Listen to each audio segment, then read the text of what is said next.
73 کے کانسٹیٹیوشن میں جو امینڈمنٹ لائی جا رہی ہے اور پورا ملک جو ہے اسٹینڈ اسٹل کی جو ہے نوعیت پہ آ کے کھڑا ہوا ہے. تمام تر توجہ کانسٹیٹیوشن کی امینڈمنٹ پہ لگی ہوئی ہے. مجھے حیرانی اس بات پر ہے کہ وہ 1973 کا آئین جس کو 51 سال ہو چکے ہیں، کون سی ایسی مصیبت یا ایمرجنسی آن پڑی جس کے لیے راتوں رات خفیہ اندازوں میں اس میں امینڈمنٹ کی ضرورت آن پڑی. اور وہ ایسی ترامیم جن کو پبلک کرنا بھی حکمران اور اس کے طبقوں کے لیے جو ہے باعث سے شرم ہو رہا ہے، جس کو وہ خود پبلک نہیں کرنا چاہتے، جس کو پبلک کرنے سے جو ہے وہ خود شرما رہے ہیں. وہ آئین کوئی خفیہ ڈاکومنٹس نہیں ہوتی. ملک کے ہر شہری، ہر باشندے،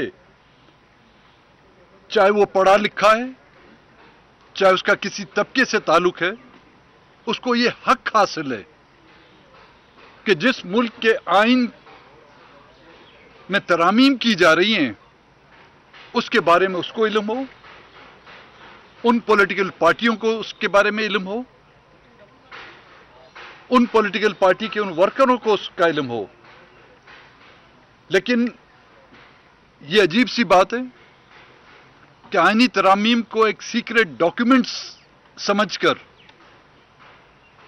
انہوں نے اس کو خفیہ رکھا اور وہ مختلف اقسام میں جو ہے تقسیم ہو رہا ہے.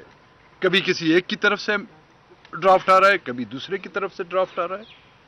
لیکن سوال یہ پیدا ہوتا ہے کہ ان ترامیم کا خالق کون ہے؟ ان ترامیم کا خالق کیا حکومت ہے؟ حکومتی اتحادی ہے، اپوزیشن ہے، یا وہ قوتیں ہیں جن سے ہمیشہ اس آئین کو خطرہ رہا ہے؟ وہ قوتیں جنہوں نے ہر وقت اس آئین کو ایک کاغذ کا ٹکڑا سمجھ کر ردی کی ٹوکری میں پھینکا ہے. جس انداز میں وہ ترامیم لانا چاہتے ہیں، مختلف پارٹیوں کے ممبران کو ہراساں کرنا، ان کو اغوا کرنا، ان کو بزور طاقت اپنی مرضی کے مطابق اس آئین میں ترامیم میں ان کا ووٹ کاسٹ کرنا، تو کیا پھر ہم اس کو جمہوریت کہیں گے؟ دنیا کے کسی بھی ملک میں اس طرح کی جمہوریت کی نظیر آپ کو نہیں ملے گی. جو یہاں پر ڈکٹیٹر گزرے ہیں، چاہے جنرل ایوب سے لے کر جنرل ضیاء الحق سے لے کر جنرل مشرف تک، انہوں نے بھی ریفرینڈم کرایا ہے. چاہے وہ غلط تھا، چاہے اس میں داندلی کی گئی، لیکن ہاں نہ کا تو انہوں نے اپنے عوام سے سوال تو کیا تھا. کسی کو جبری گمشدہ کر کے، کسی کے بیٹے کو اغوا کر کر، کسی کے شوہر کو اغوا کر کر، کسی کی بیوی کو اغوا کر کر، کیا اس آئین میں ان ماؤں بہنوں کی وہ چیخ و پکار نہیں ہوگی جو اس آئین کے لیے سر توڑ کوششیں کر رہے ہیں، جو اس آئین کی ترامیم میں سر توڑ کوششیں کر رہے ہیں؟ کیا ان کو، ان ممبران کی، ان پارلیمنٹیرین کی جو ان کے کبھی اتحادی بھی تھے، جو آج بھی ان کے اتحادی ہیں، اگر اتحادی نہیں ہیں ان کے کولیگز تو ہیں، ان کی ماؤں بہنوں کو اٹھا کر یا ان کے بچوں کو یرغمال بنا کر آپ آئینی ترامیم کر رہے ہیں؟ تو پھر اس 1973 کے آئین میں ایک اور بھی شق ڈال دیں، جس طرح کہ 18ویں ترمیم کا نام دیا جا رہا ہے، اس میں ایک شق ڈال دیں، یرغمالی ترمیم. بچوں خواتین کی چیخ و پکار سے حاصل کرنے والی ترامیم، ماؤں بہنوں کی بد دعاؤں والی ترامیم، ہم کسی بھی ایسی آئینی ترامیم کا نہ پہلے حصہ بنے نہ اب بنیں گے جو بزور طاقت. میں باہر تھا ملک سے، جب مجھ سے رابطہ کیا گیا کہ جی آپ ان آئینی ترامیم میں ہمارا ساتھ دیں، میں نے تو واضح کہہ دیا میں تو بے روزگار ہوں بھائی، میرا جو روزگار تھا وہ آپ لوگوں کے حوالے کر دیا، میں استعفیٰ دے چکا ہوں. لیکن اگر آپ چاہتے ہیں کہ آئینی ترامیم، ہمیں تو پتہ تو ہونا چاہیے اس میں ترامیم آپ کون سی لانا چاہتے ہیں. جو ڈرافٹ نہ پرائم منسٹر مجھے بیچ سکا، نہ ہی ڈپٹی پرائم منسٹر بیچ سکا، اور انہی مذاکرات کے دوران ہمارے سینٹ کے جو 2 ممبران ہیں ان پر دباؤ ڈالا جا رہا تھا، ان کے بچوں کو فون کر کے یا ان کو فون کر کے دھمکایا جا رہا تھا، ان کے جو کاروبار ہیں ان کو بند کرنے کی کوشش کی گئی، ان کا جو روزگار ہے ان سے چھیننے کی کوشش کی گئی. تو میں نے ان سے واضح طور پر کہا کہ جنرل مشرف کے دور میں گن پوائنٹ میں ہم نے کوئی مذاکرات نہیں کیے. اب بھی اگر مشرف ہے یا اس کا کوئی جانشین ہے کسی بھی شکل میں، ہم ان سے بھی کسی بھی گن پوائنٹ پر ہم مذاکرات نہ کیے ہیں نہ کریں گے.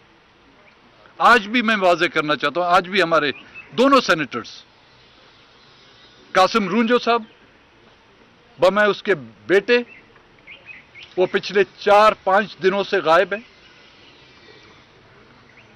میڈم نسیمہ احسان جس کا شوہر سید احسان شاہ جو اس سینٹ کا ممبر رہ چکا ہے، جو صوبائی وزیر رہ چکا ہے، اس کو پارلیمانی لاجز میں یرغمال بنا کر اور اس کی بیوی کو مجبور کیا جا رہا تھا کہ آپ ووٹ دیں. اس کے بیٹے کو اٹھایا گیا. کل اس دن جب ان کو پرائم منسٹر کے زورانے میں لایا گیا، اس کی بیٹی اور اس کے بیٹے کو پارلیمانی لاجز میں یرغمال بنا کر ان کو پارلیمنٹ ہاؤس بھیجا گیا کہ جائیں پرائم منسٹر کے زورانے میں شرکت کریں. تو یہی ووٹ کی عزت ہے. اسی ووٹ کی عزت کی خاطر آپ لوگوں نے جو ہے ہم کو سڑکوں پر نکالا. اسی ووٹ کی عزت کی خاطر آپ لوگوں نے جو ہے ہمارے ساتھ اتحاد بنائے. ان کی فریاد آپ نے خود اسمبلی میں سینٹ کے اجلاس میں سنی ہوگی کہ وہ خاتون اس اجلاس میں بات تک نہیں کر سک رہی تھی، جس کا شوہر اور جس کا بیٹا جو ہے ان کے قبضے میں ہے. ہم تو ان حکومت سے یہ مطالبہ کر رہے تھے کہ بلوچستان سے جو مسنگ پرسن ہیں ان کو بازیاب کیا جائے، لیکن یہاں پر جو ہمارے نمائندگان ہیں وہ غائب کیے جا رہے ہیں، وہ اغوا کیے جا رہے ہیں. تو آج حکومت کے اس اقدام سے